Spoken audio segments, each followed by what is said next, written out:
সিয়াম পালন করা। ইসলামের 5টি রোকনের একটি রোকন হলো সিয়াম। আর রমাদান মাসে সিয়াম পালন করা ফরজ, যে জন্য রমাদান মাসের প্রধান আমল হলো সুন্নাহ মোতাবেক সিয়াম পালন করা।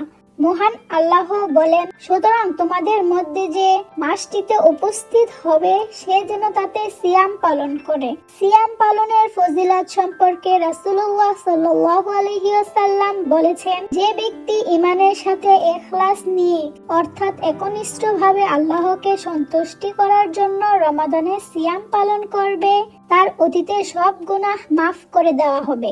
যে কেউ আল্লাহর রাস্তায় অর্থাৎ শুধুমাত্র আল্লাহকে খুশি করার জন্য একদিন সিয়াম পালন করবে, তা দ্বারা আল্লাহ তাকে জাহান্নামের অগ্নি থেকে 70 বছরের রাস্তা পরিমাণ দূরবর্তী স্থানে রাখবেন। Subscribe to my channel. ভিডিওটি ভালো লাগলে অবশ্যই একটা লাইক দিয়ে যাবেন।